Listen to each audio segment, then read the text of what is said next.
Wonderful. We're all in our interpretation rooms. We're getting there. We do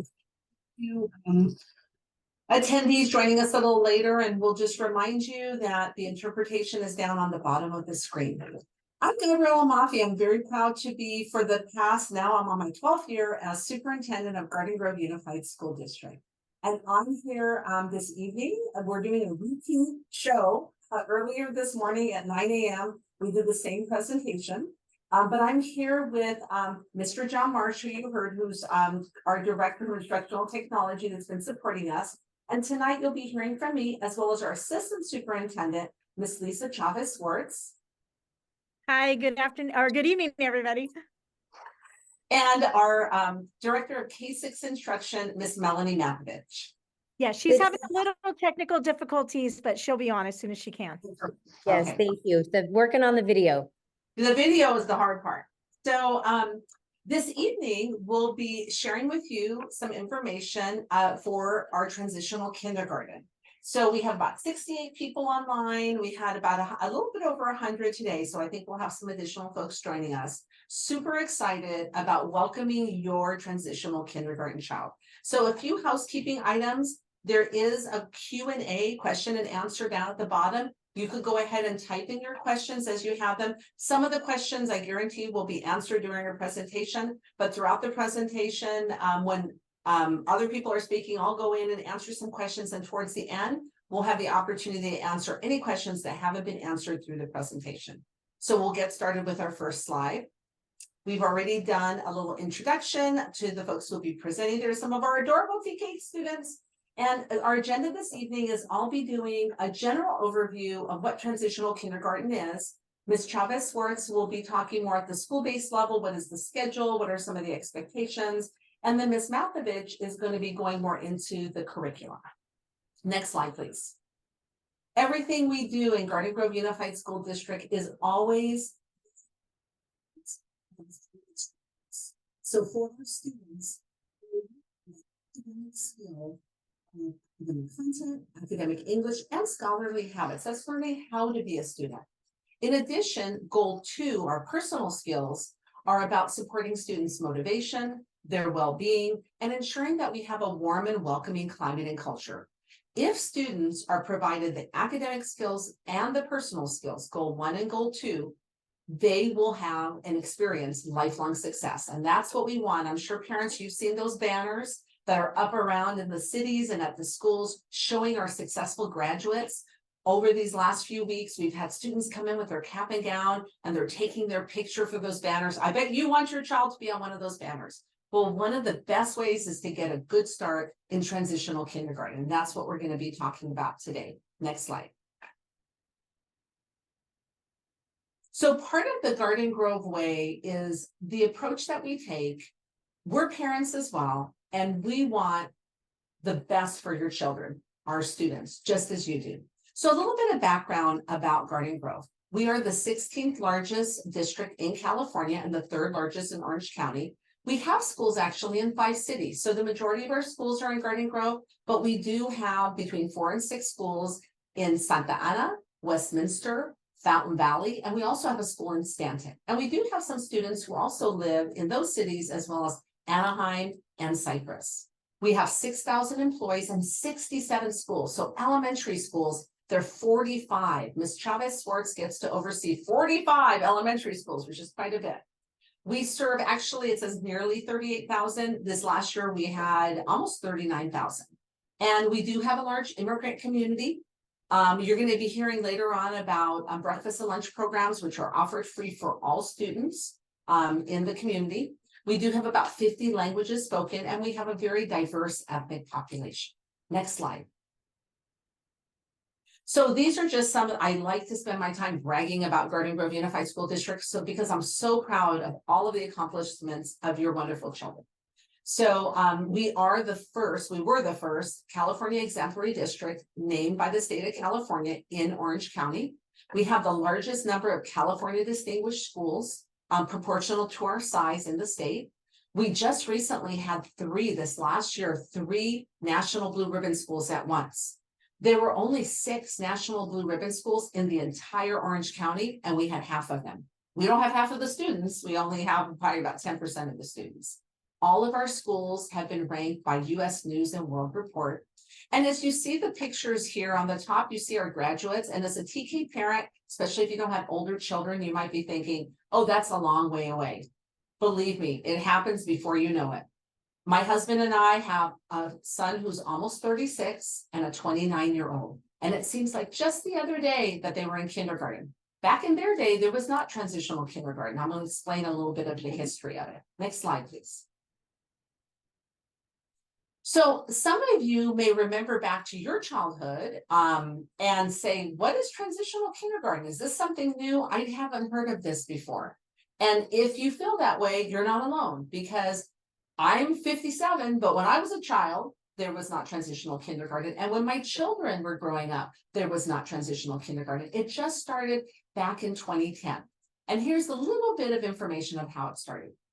So traditionally, for students to be in kindergarten, students were allowed to be in kindergarten if they turned 5 by December 1st. So my son, who's 36, back 31 years ago, when he was getting ready for kindergarten, he was a Christmas Eve baby. So he had to wait for the next year. But those students who turned 5 after school started in September, in October, in November, up until December 1st, they were allowed to start kindergarten. And that was part of the state direction in terms of age eligibility.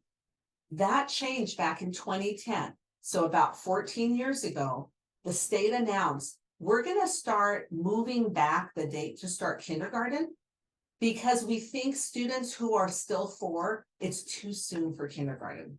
Well, as you can imagine, that didn't make parents very happy, because parents whose children were 4 years old and maybe they were going to turn 5 September 10th or in November or in October, they were saying, well, wait a minute, I thought my child was going to be able to go to kindergarten. I've been planning on it. Maybe I've been planning my work schedule and our family schedule around it. So the state of California, who oversees education in all of our districts, said, well, we're going to make a new grade level, and it's going to be called transitional kindergarten. And it's for those students who used to be eligible for kindergarten. They were born between September 2nd and December 2nd. And those students are going to be able to attend transitional kindergarten. So for the last approximately 14 years, we've had transitional kindergarten students, but they're just that small group of students that were born between September 2nd and December 2nd. All of the other students who were younger than that, like my son, who was a Christmas Eve baby, they didn't get to go to transitional kindergarten.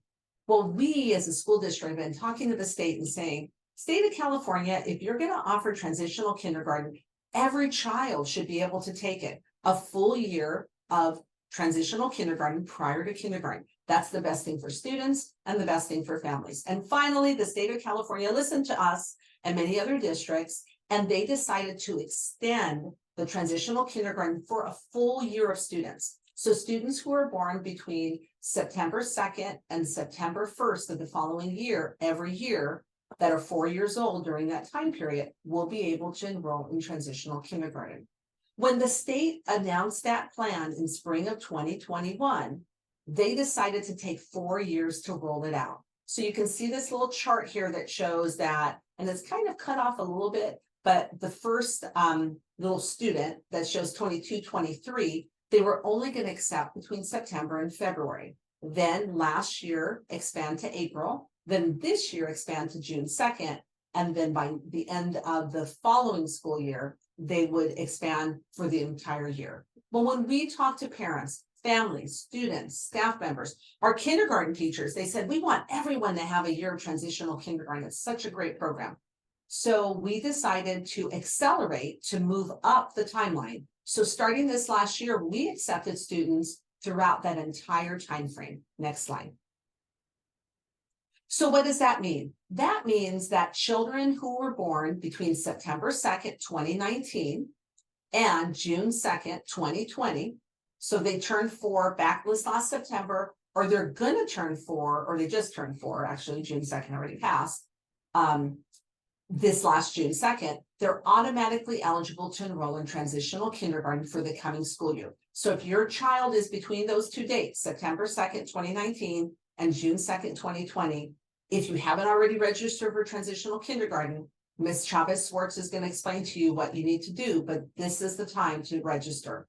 And the school offices will open back up again. You'll have plenty of time to do that before school starts.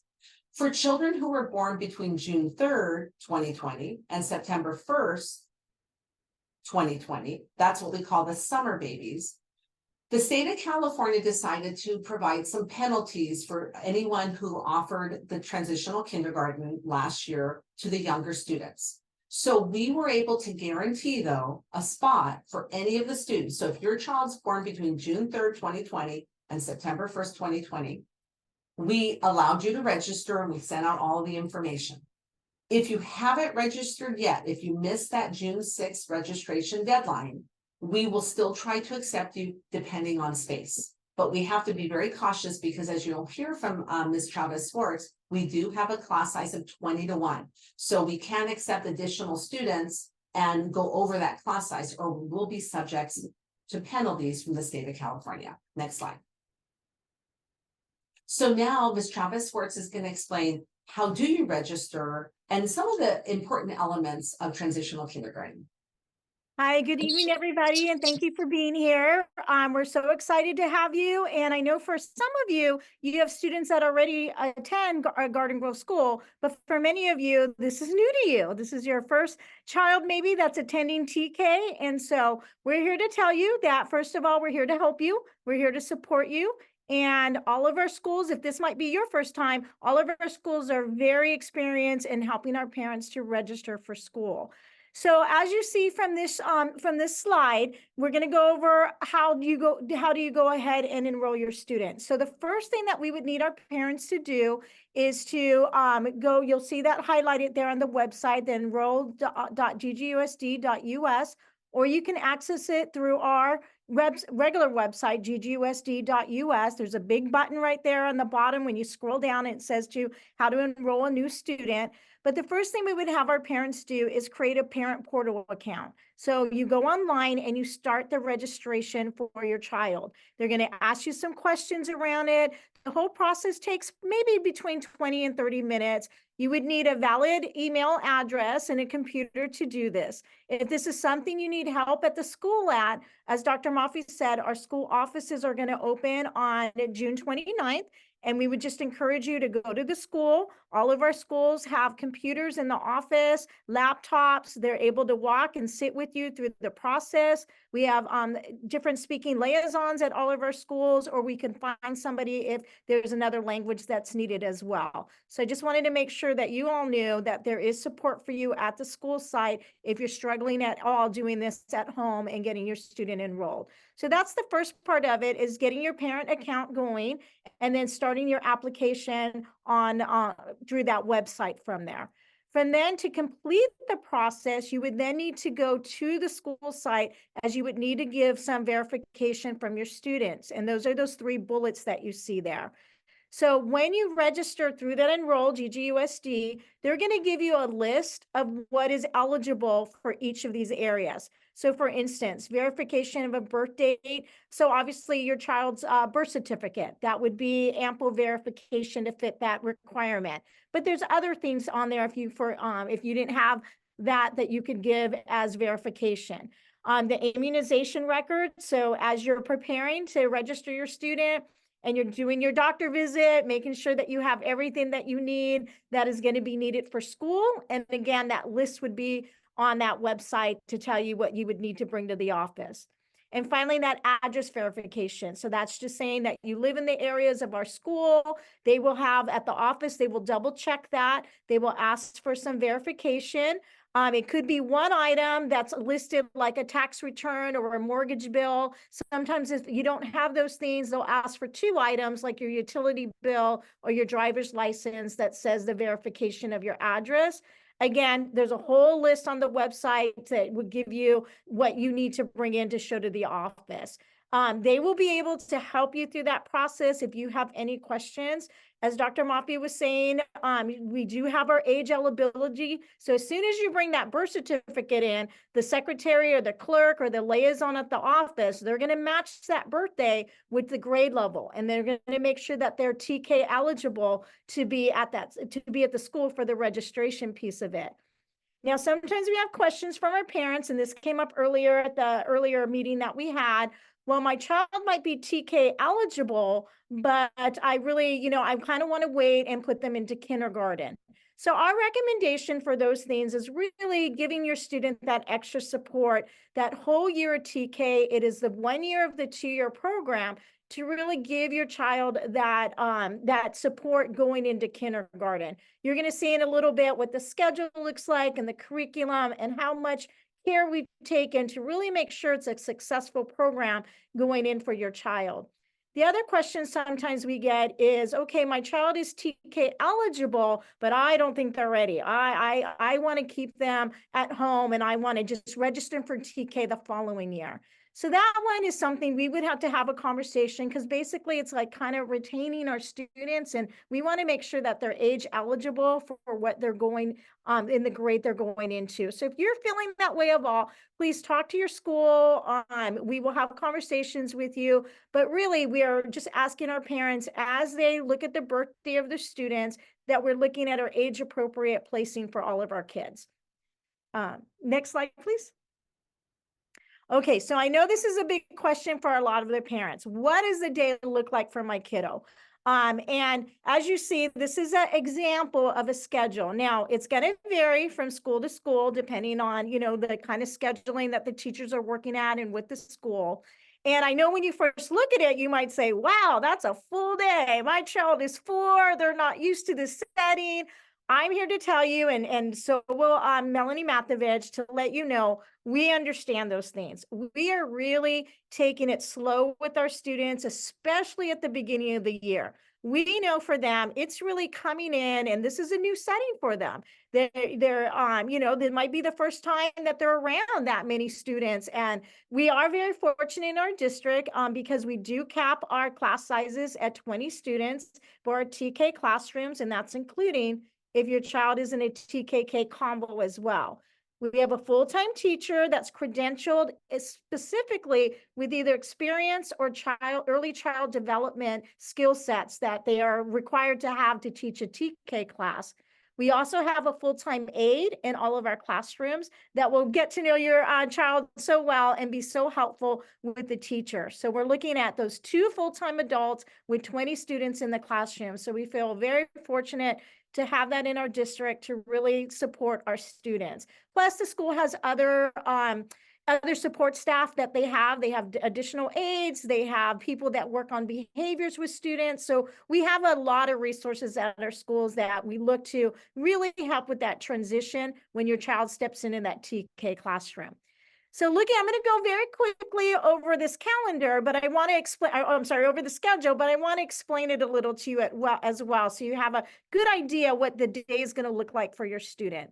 So as they come in, you'll see that 8 o'clock, or whatever time school starts, we really focus on having our kids being welcomed in the classroom. We're smiles and how are you? We're so happy you're here. And they're going to start with their calendar work.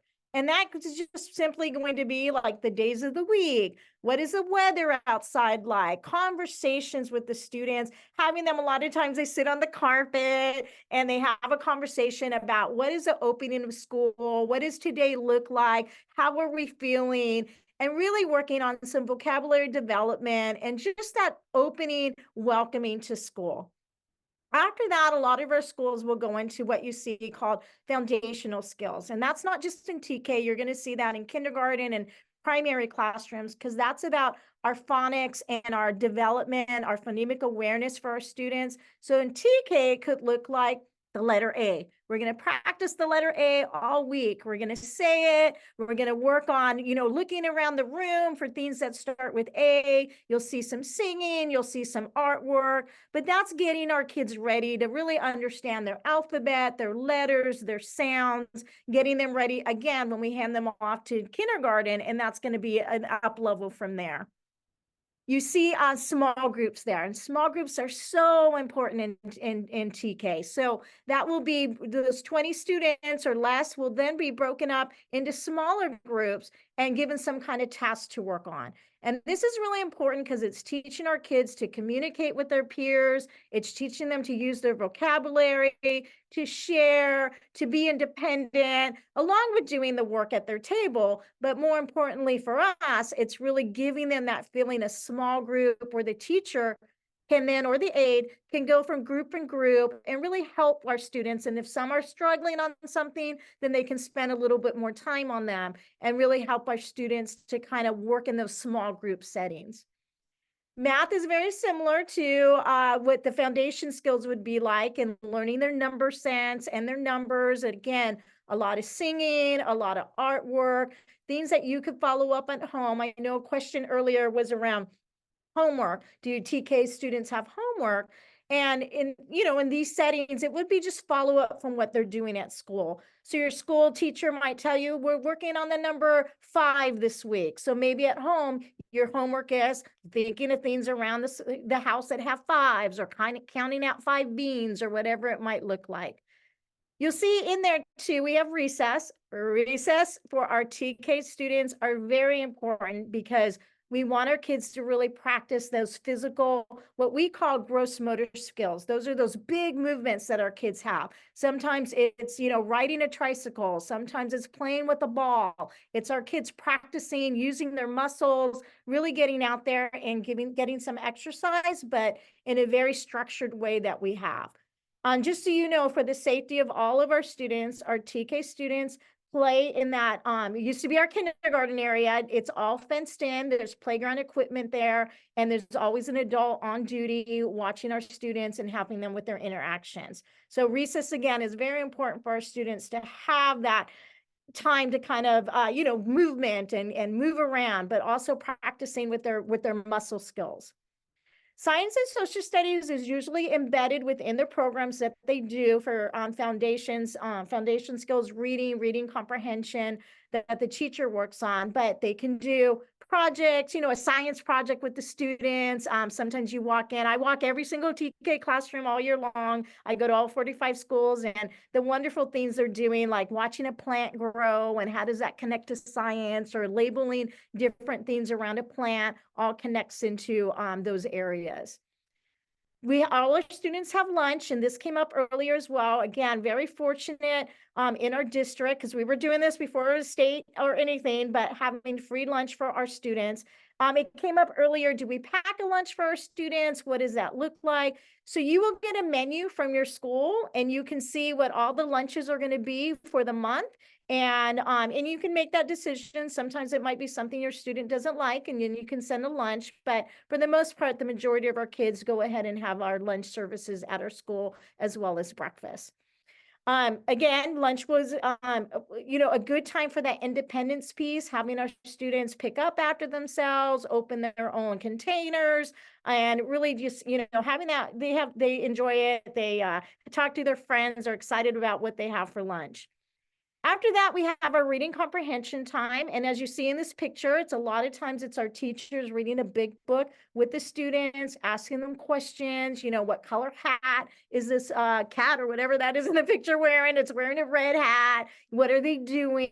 And really working on building their comprehension skills and their vocabulary, and asking a lot of those why questions to get our kids to have more interactions and to be okay speaking in their group of their peers. ELD stands for English Language Development. As Dr. Mafi shared, we have a lot of English language learners in our schools. So this is a special time during the school day where we can give extra support to our students and really understanding the English language, a lot of work with vocabularies, questioning, pointing things, working on building their English skills that will, help them overall in TK, but moving on into the school years as well. Again, physical education, that time for those big gross motor skills, having our kids, a lot of times, playing with the ball, throwing things, throwing a ball, really those opportunities to practice sharing with other students as well. Developmental centers, as you visit your schools, you're going to see that at all of our schools. We have like little kitchenette areas or toy areas. And when you first come in, sometimes it looks like, oh, they're just playing, but not in TK. It's very structured. Again, this is a time for kids to really learn to interact with each other, to share items. We're listening for their conversation. The teachers are kind of giving them, a bigger goal to work on that. Sometimes it's building Legos. It's those fine motor skills of those little things that they're doing to really help with their overall development. And then finally, our visual and performing arts. One of the best things about TK is they're always moving, they're singing, they're dancing. There's a lot of art projects that you will see. And it really just emphasizes a good mixture of what they're learning. And they're really wanting our students to really enjoy school. This is their first entry. And we want them to love coming to school. We want to set that barometer that every day they're excited to come. And that's where our goal is, that continues throughout their school career. So I know when you first look, it looks very busy as a schedule, but the day goes by super fast. The kids adapt so well. And we're just amazed as we visit at the end of the school year and we're able to see all those great things that their kids are doing. I think I skipped writing in there, but writing, that really is a lot. Practicing their names, going back to that foundation skills and their letters, and giving them the opportunity to learn how to hold pencils and crayons and building those fine motor skills as well. So I just wanted to assure you that we understand, we learned so much in these last few years developmentally where our kids are and how our teachers are adjusting to really meet the needs and making it a successful time for them coming in. Okay, next slide.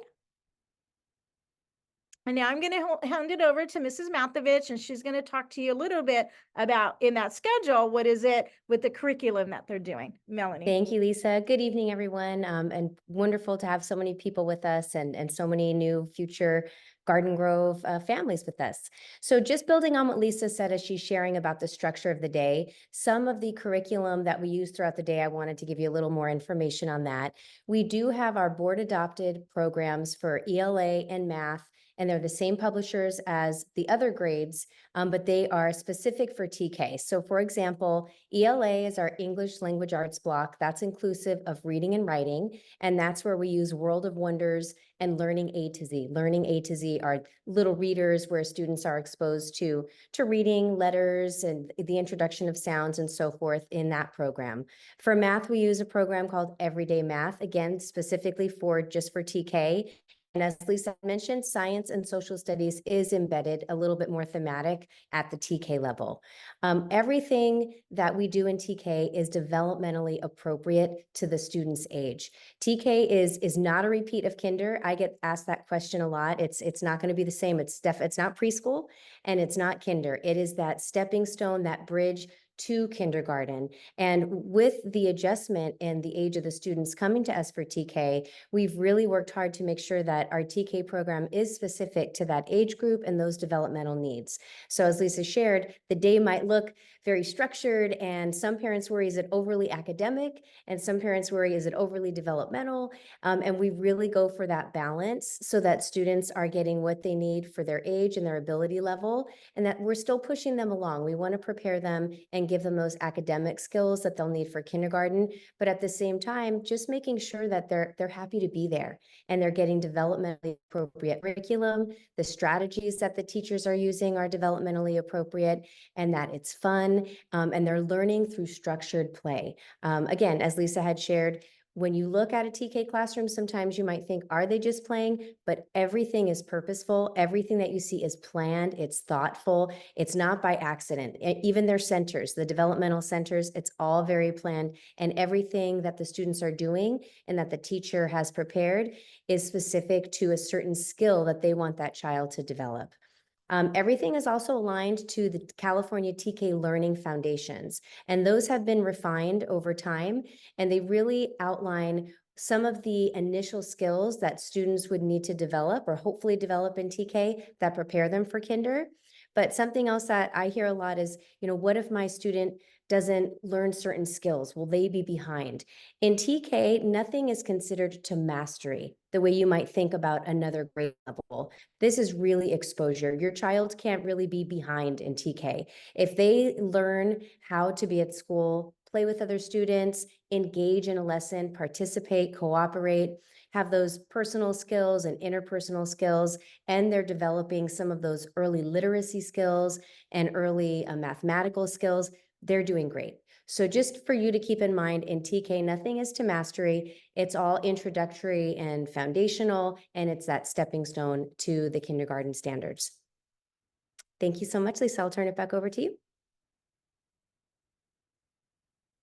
Next slide, please. Okay, so here's the other question we get a lot. What can we do? Our child's about to go into TK. We're a little nervous. They're a little nervous. And again, we understand this is your baby. And our goal is to treat our students as, you know, as you would at home. We care about your child. We want your child to be successful. And we want to work with you. We want to really make sure that we're a team together in the benefit of your child and them having a successful educational journey with us.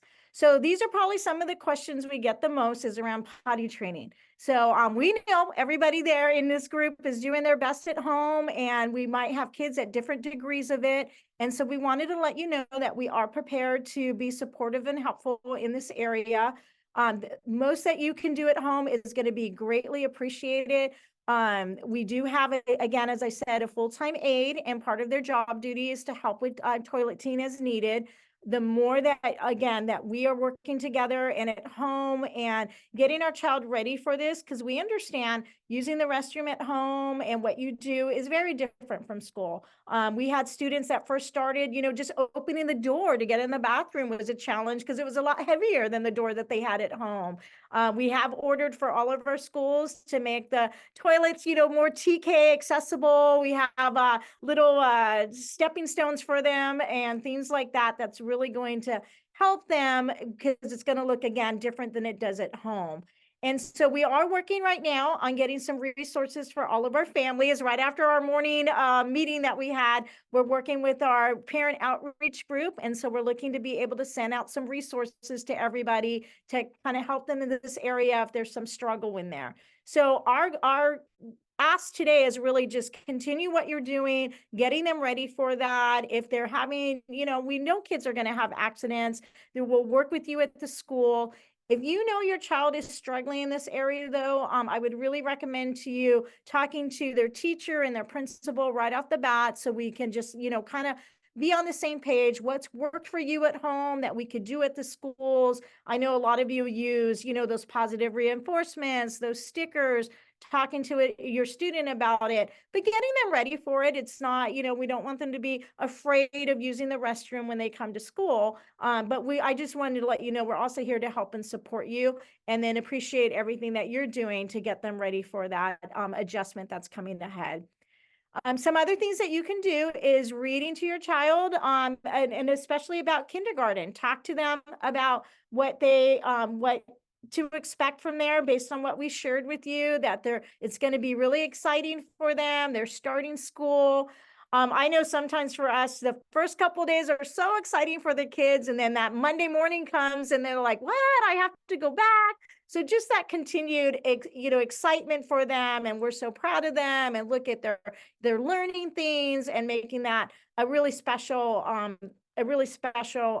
thing for them going to school. So this is another one that we see a lot is just everything that you can do this summer to really encourage that independence throughout the day.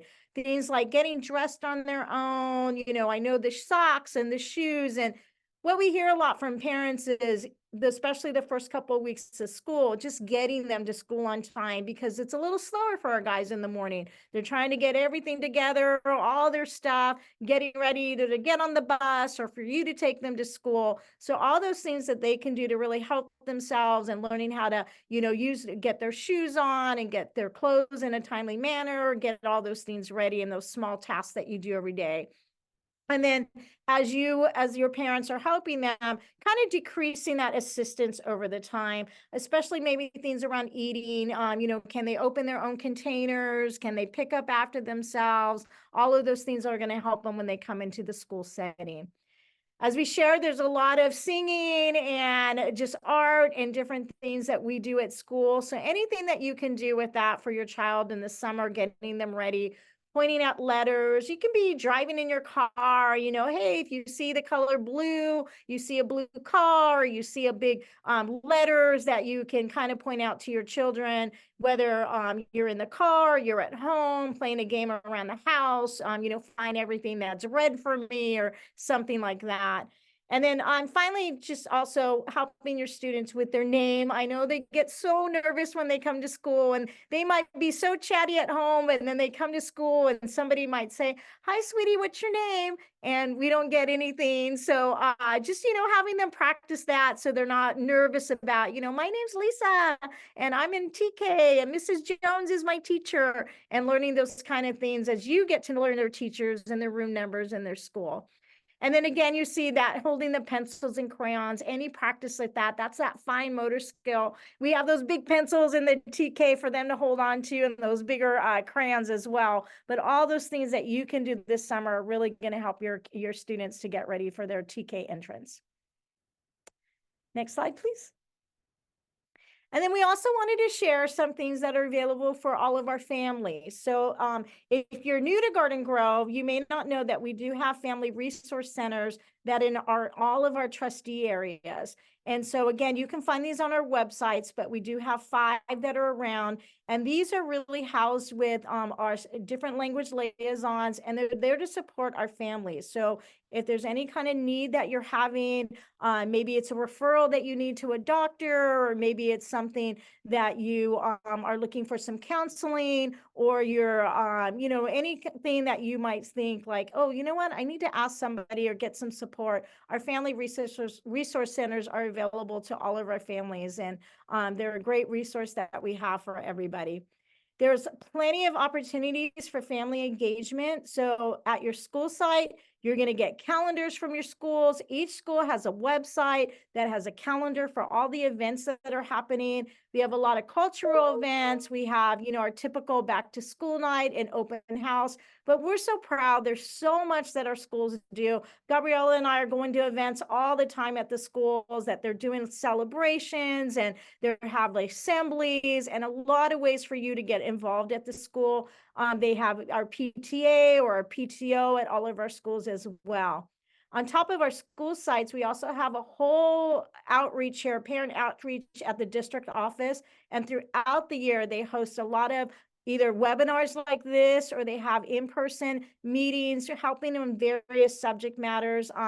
Some I know are around cyberbullying or social media, or how to, I think there's one on toilet training. So we have a lot of resources for our family, and that's a calendar that, again, through our website is a whole section of what's available for our families. We are also very privileged and excited to have our school social workers at all of our schools. This was not something when I was a principal that we had at every school site to the level that we have it now. And there are social workers at our schools. They're there to help with a lot of our mental health with the students. I shared earlier that getting our students and kind of that vocabulary development, trying to get them to express their feelings, like, are you, if you're happy, why are we happy? We're happy, I got a puppy today, or I'm feeling sad, or I'm feeling mad. Really to have our students express their emotions. And our social workers there really can help at a whole different level. So maybe, unfortunately, maybe there was a death in the family and it's affecting your child. So that's something you can talk to the school about. And then our social workers can work with your child about feelings that they might have around that, and communicate with you as well on ways to support your child. And then finally, just that frequent communication. I encourage all of you to really reach out to your schools, your teachers, your principals, if they have an assistant principal, your office staff. Again, what we started with is we're all on this team together. to help your child have the most success that they can in Garden Grove schools. And your teachers are going to be your main resource, everybody. They can probably solve about 80% of any issue that you might be having. And then if they can't, they'll get their principal involved. And then I'm here to support. My secretary, Maribel, isn't here right now, but she's a wonderful resource, and you'll get all of our numbers at the schools. So I just wanted to make sure you all know that we're all, in this together, and we're here to support all of you on this wonderful journey. And with that, I think I'll switch it back to Gabriella. Well, thank you so much. We appreciate you being with us here this evening. I just Googled them. Some potty training resources for parents. It was in English and in Spanish. I did not find a Vietnamese version, but don't worry. We have all the languages that we'll be able to find. We have our public information officer and our parent education folks are going to be working together to put together some resources. So if you registered for this, or if you're already registered as a TK parent, you'll receive a Parent Square message. Parent Square is another new thing to learn. If you're new to the district, that's how we communicate, either an email or a text message or a phone call. And you'll receive a message. I already looked at a draft of it today with the follow-up with information, questions, and answers that you asked during these sessions. So during the time that you have been listening, I have been writing out responses and as many, and I want to summarize some of the questions that people have. So one of the new ones that just came in, do all school sites have school counselors? Yes, all school sites have either a social worker, a mental health specialist, or an intern that's there to support students' mental health. At the secondary level, we also have what they call academic counselors that help them with meeting the college entrance requirements and that type of thing. Many questions were asked this morning and this afternoon about toilet training and going to the bathroom. So Ms. Chavez Swartz mentioned we do have an instructional aide, and part of their job description is to help with toileting. We know that students aren't going to be perfect, and it's going to be nerve-wracking, and they're going to be in a different place. I know Ms. Chavez Swartz had mentioned, closing the bathroom and going in the bathroom by themselves. So these are all things that that we will be helping to support your child with. So if they need pull-ups, they'll be talking at the school about having you come with pull-ups. Honestly, within the first few weeks of school, once they get into the routine, it'll be a lot easier. But we will be sending out to you tips and tricks and things you can try with your children at home between now and August 12th. But if they come to school and they're not fully potty trained, don't worry about it. That's what we're here for. We're here to support. The other question that's come up a lot is about breakfast and lunch. And as Ms. Chavez Swartz mentioned, breakfast and lunch are free of charge for all families. Whether you qualify in an income manner for free and reduced lunch, it's just offered uniformly across the district. So students can come before school, they can pick up their breakfast, they will have lunch at school, and they do come up for a full day. Another question that came up was about after-school care of Boys and Girls Club.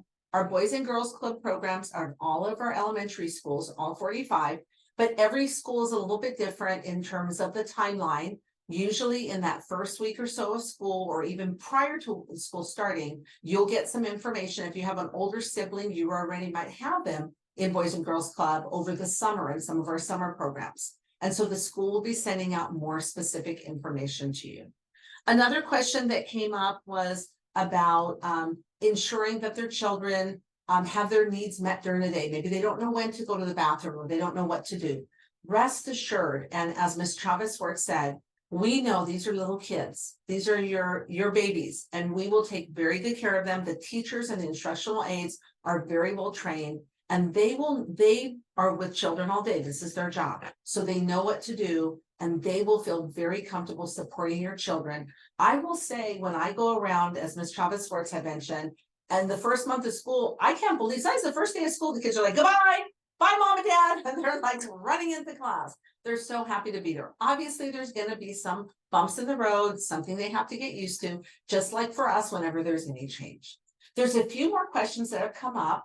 One person asked, do we have any school shooting precautions and safety plans? Yes, we have a full safety plan. You will hear about that from the district level as well as the school site level.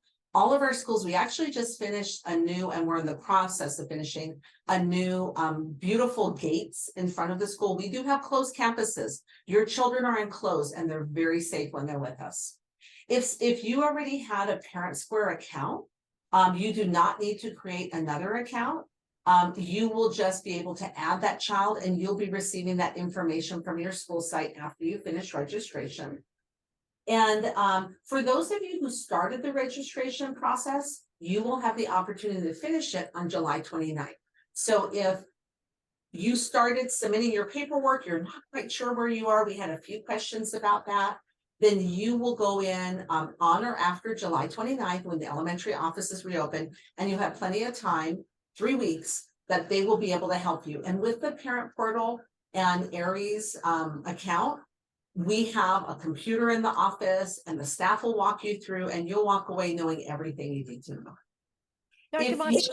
Oh, yes. Yeah, could I add to, as far as the restroom goes too, so our TK rooms have taken over the kindergarten room, so they are bathrooms within the rooms that they have for our students with that. So they have a door and we're able to, you know, have that privacy for the students. I know that came up earlier. If there is an accidents to a certain degree too, we have our whole health offices that are private that students can go for changings and clothes and things like that as well. Another question is, do we provide specialized behavioral health services? So we have behavioral health services and general health services and behavioral services. And that would be something depending, I'm not familiar with what this particular diagnosis is, but that would be something that would be happening through the school. Both the medical issues your child might have and any mental health issues and any identified disabilities, or there will be an identification of a disability through our special education services. And then there's a question about nap time. This came up in the morning as well. Your child might be in preschool, they might have nap time. I will share that while they don't have an actual nap time where they lay down, there's downtime. There's time that children can rest. There's time that children will have a little quieter. Sometimes you'll go in the afternoon after lunch and the teacher will have like a little read aloud. They'll be doing some low key activities. They might have the lights down low. They might have some nice music on. Has a child ever fallen asleep at their desk in TK? I'm sure it's happened, but it won't be a laying down nap time. But it will be a time for them to kind of relax. And it's pretty surprising how quickly children make the transition from having a scheduled nap time of like an hour at preschool to going throughout the day, because they do have some ups and downs. They're not running the whole time. And even though, as Ms. Chavez-Swartz mentioned, it's a busy schedule, but there's a lot of time for individual fluctuations. Students might be going to the restroom. Someone asked the question, do they have restrooms inside? They do have restrooms inside the classrooms. And so they don't have to wait until lunch or recess. When nature calls, and the child, they'll have a system in their classroom and the aide will help to support them if they need support while they're in the restroom, which is going to be an individual use restroom that's inside of the classroom. I think, unless anyone else has any questions, that we have answered the questions that have been placed here. We're going to be compiling more information on potty training. That's been the #1 topic. And we know it's challenging for you. I will share with you my son, who's 36. I have a 36-year-old, a 28-year-old, and an 8.5-year-old. Long story. But my 36-year-old was not potty trained until he was 4 years old. Those boys sometimes take a little bit of time. And so that's a normal thing. We don't want to push them, but we do want to get them prepared. So you'll have some great conversations with them. We'll be sending home information, and I will share with you by the middle of the school year, as we were going around, Ms. Chavez-Swartz, Ms. Mathovich, and I to TK, it really didn't remain an issue. The kids got into a habit. They knew they had to use the restroom when they have to use it, and they adapt very quickly to it. So I know as parents, we have that nervousness, that fear for our child, but I will tell you, we have the best TK teachers, instructional aides, principals, school staff, that all will be watching out for your child, that all will be taking care of your child and making sure your child not only has the best academic experience, but is cared for and loved and looked after. And you will enjoy a wonderful relationship with that school and with the district for the next 14 years as your child goes from TK all the way to 12th grade. And hopefully someday we'll be on one of the nice banners. We have our high school graduates coming in to take their photos for those beautiful banners that are hanging throughout the cities. And those will be, that might be your child on that banner when that child's graduating 12th grade. And it might seem like a long time from now, but I'll tell you, it seemed like just yesterday that my son was in kindergarten and now he has a daughter in 9th grade. So we have one last question. Are you able to send extra clothes and shoes in case of potty absence? Of course, and the school will work that out. All of those things, there won't be anything new that the school's never seen or the teacher's not aware of. Believe me, your child will fit in just well with the school environment. And this is a new time for them. The number one thing that we love about TK is the kids are so enthusiastic. They're happy to be there. They're happy to be in school. They're in a wonderful, safe environment with their friends, playing in their little TK yard, going to their little TK restroom. It's a very safe and welcoming experience for all.